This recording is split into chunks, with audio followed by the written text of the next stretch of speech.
कोई नादान व्यक्ति अनजाने में पाप कर जाए तो कर जाए, भाई नामधारी पाप करते हैं, यहाँ तक कि डेरे जाते हैं और पाप करते हैं। मैंने खुद देखा है भाई, उम्र दराज लोग, युवा लोग जिनकी 40-45 वर्ष की आयु, वो लोग, स्त्रियां तक नामधारी हैं, भजन सुमिरन करती हैं और पाप करती हैं। अनुभव किया है कि लोग दूसरों की सीट पर बैठ जाते हैं ट्रेन में। जब सीट का मालिक आता है, अपनी टिकट दिखाता है, कहता है उठो बहन जी, ये मेरी सीट है, मैं अपने परिवार के साथ हूँ, आप हटो, हमें बैठने दो। उठने को तैयार नहीं होते। आप समझ रहे हैं, लड़ रहे लेंगे लेकिन उठेंगे नहीं, चाहे कोई कितना ही उनसे कुछ कहता रहे।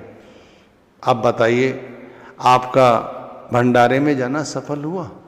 आपने पाप किया है, इस पाप का आपको भुगतान करना ही होगा। आप सोच रहे हैं कि शायद आपने कोई बहुत बड़ी जंग जीत ली जो आपने उसे सीट नहीं दी। इसी तरह बहुत सारी बीवियां ऐसी भी हैं जो सेवादार हैं, लंगर की सेवा करती हैं, पांडाल की सेवा करती हैं, भाई सैनिटरी की भी सेवा करती हैं, और उसके बाद उनका घर के अंदर अपने रिश्तेदारी में बर्ताव देखो। भाई घर के बुजुर्गों के साथ उनका अच्छा व्यवहार नहीं है, उनका दिल दुखाते हैं, खुद की बहू के साथ लड़ती झगड़ती हैं। पाप तो पाप होता है भाई। कई बार ऐसा होता है कि पाप एक व्यक्ति करता है लेकिन उसके साथ सभी लोगों को सजा मिलती है। जैसे कहा गया ना, गेहूं के साथ घुन भी पिस जाते हैं।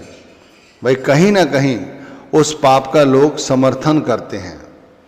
इसी महाभारत के प्रसंग में, जिसमें मैंने आपको द्रौपदी के विषय में बताया, उस कौरवों की सभा में गुरु द्रोणाचार्य, पितामह भीष्म, कृपाचार्य और अनगिनत योद्धा थे। मैं कहता हूँ आपने अनुभव किया होगा उस प्रसंग में कि उस युद्ध में सभी मारे गए, सभी को अपने कर्मों का भुगतान करना पड़ा। यहाँ तक कि उस देश की जो सेना थी, उस सेना को भी उस पाप का भागीदार बनना पड़ा। आप इस पाप को हल्के में मत लो। आप सुबह भजन बंदगी करते हो, बहुत अच्छी बात है।